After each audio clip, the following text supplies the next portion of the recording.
Alright, hello everyone. Welcome to another episode of FFF, Football Fans in Finance. And guess what?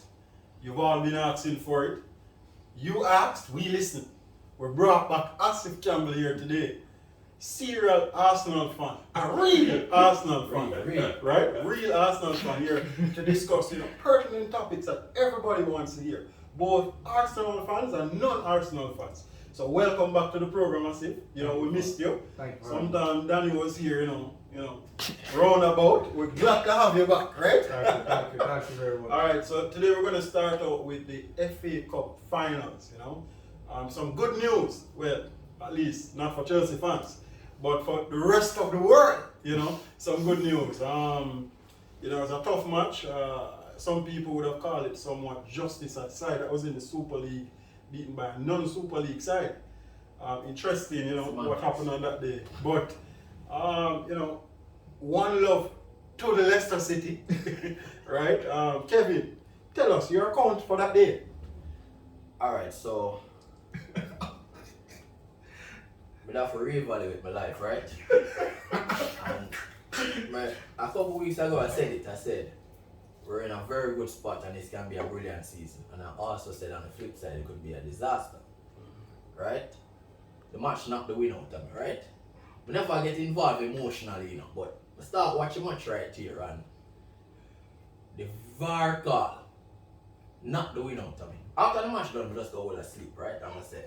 But now I put all of my emotions in the Champions League match, right? I don't want to put too much pressure upon the coach, but I think we made some errors in our selection. Jamie Vardy done, right? Finish. Play Aspilicueta in the 3 and not Reece James.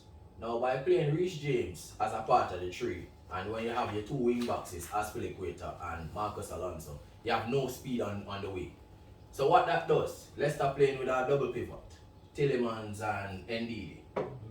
Their job was, as soon as Jorginho get the ball, then press Jorginho. Jorginho doesn't work well under pressure. He's a better passer than Kante. While Kante may be able to every now and then dribble past the pressure, him not really ever deliver the final pass.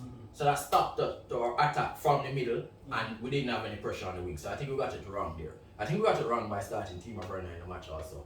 Leicester was always going to be more defensive, right? Werner works well when there's space in between the keeper and the defense, a higher line. They're not going to play that. So he was useless. I think we took too long to make the changes. Giroud should have been on earlier, right? We take too long to bring on Giroud. Our fellow Chelsea fan, Chris, said that if we started Mendy, if Eduardo Mendy started, he would have saved the shot. I don't agree. No. It's a brilliant goal. Can't be saved. Jorginho again, a player that I've said, not good enough, right? Get him out. Failed to close down Yuri Tielemans. Foul him out there. No threat. Zine him pointing, said the man have a shoot and the man put it in the top corner. And from that we never have the answers. And what worries me about the performance, right? And when I look at United is a team that does well when they're down. I don't think Chelsea does well coming from behind, right? And I think the reason for that is we lack that traditional number 10. That player that will unlock a defense with a pass. We don't have that in the team. So once teams sit back, we have to go through the wings and playing crosses. And I think that's where we got it wrong. I think we should bring on Giroud for a long time. Take Aspe off the wing back. Change Alonso for Chilwell. Don't really rate Chilwell, but get him on him, have some pace. He probably can get in some ball. And put Reece James out there. Put Hudson-Odoi. Drive Leicester back. I think we made some mistakes, but one positive I'll take from the match, right? I think the players really felt the defeat, right? Worse with the whole pendant issue where, Leicester disrespected the club. And hopefully, we will right the wrongs in the week, Hopefully, hopefully, this is the catalyst that we need for the upcoming Champions League final. So let me ask you a question. You think Pep Adolphus Guardiola, his name is not really Adolphus,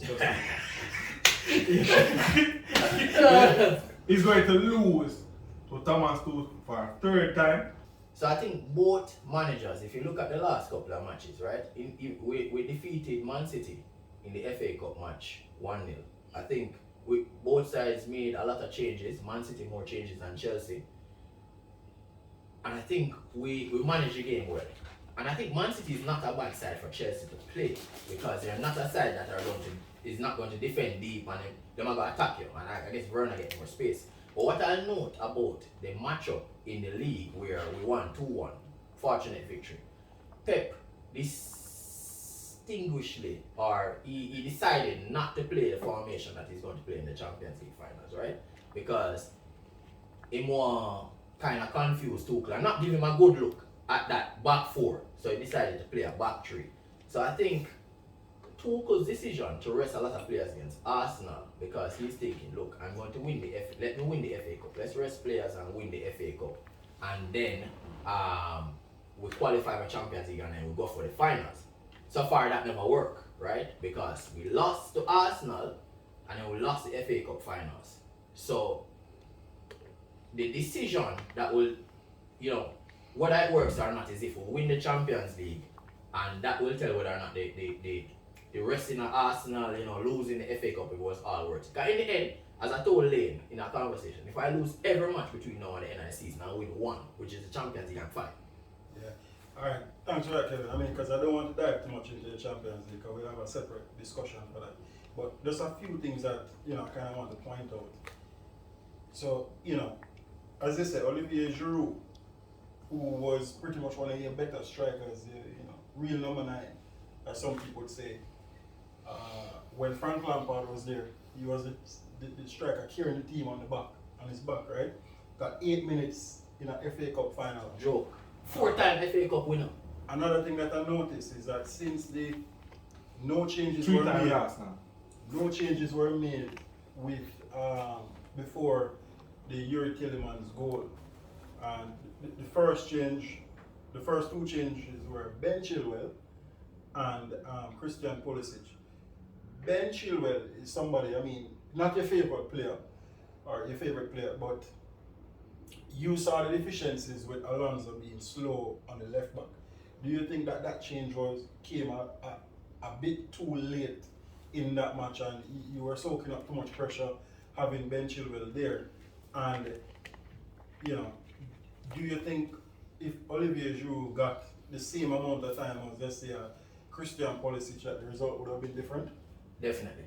So, what I say is, the side that started could have gotten the better of Leicester. See? I think the positioning of the players were wrong. So even if you want to keep on Alonso a little longer because you're saying good attacking wise, I don't think you need to put Aspilicueta out wide. Aspilicueta long in the tooth now. Him no want to go past players, right? Put Reece James out there. And you have one options. You could even put Reece James in the 3 because you say you want somebody quicker to look at Vardy. Because I think one part of the tactic that worked was that Rudiger was man marking in the action, right? So every time you get Rudiger is out there on it. You could even go as far as say start Reece James in the 3 and play Hudson-Odoi as a wing back that you've done already, right? If you want to get more attacking and still have some defensive balance. So I think we got it wrong. I think once Leicester scored, we knew what they were going to do. You see the changes when them start already. They took off in action. So get on Giroud. Give Giroud at least 20 minutes. What I'll ask though, Kevin, so very good point, and not to stray too much from the FA Cup. You dominated possession, you dominated all the statistics from this point. 63% possession overall, 13 shots in total relative to 6, 3 on target relative to 1 from Leicester, although that one was brilliant. So you dominated in all cases.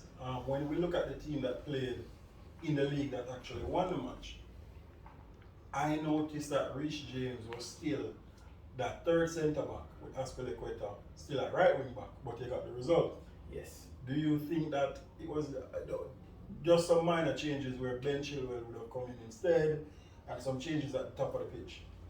And we saw where Kovacic came on early to protect N'Golo Kante from being injured. So is it necessarily? So it's not because I'm wondering if that side of the field is at fault, or do you see that probably the other side with a slower Alonso and just the players being a little more clinical than Leicester on the day? So I think it's more of the pump up from the defeat. Like you could tell, but when you look at social media and you see what's going on behind the scenes, that the players really wanted to win this match. And then, you know, everything becomes clearer now. You lose to Leicester, you're out the top 4, basically. You have to beat Leicester. And I don't want to say it's more important, but if you ask me, Champions League football or the FA Cup, give me Champions League football. I'm sorry, right? So I think the players were more pumped up, and you could see it in the play and the pace of the play. So we didn't have a bad game where Saturday was concerned, as you rightfully said. In most games, even the Arsenal game, we dominated possession, and the common denominator is that we're not clinical. We'll get chances, we don't take them, right?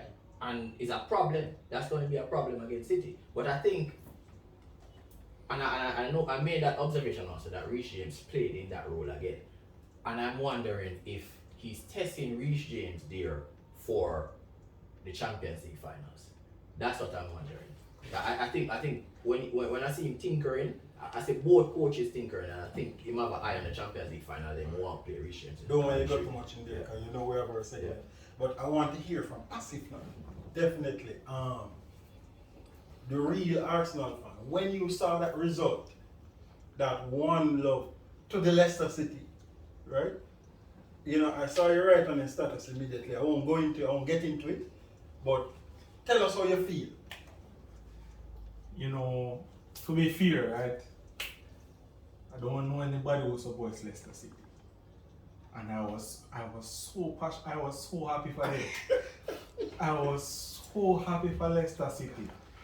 You know, my heart felt it with, you know, wholehearted. You know, the owner coming down and celebrating with the team, celebrating with the fans, lifting the trophy.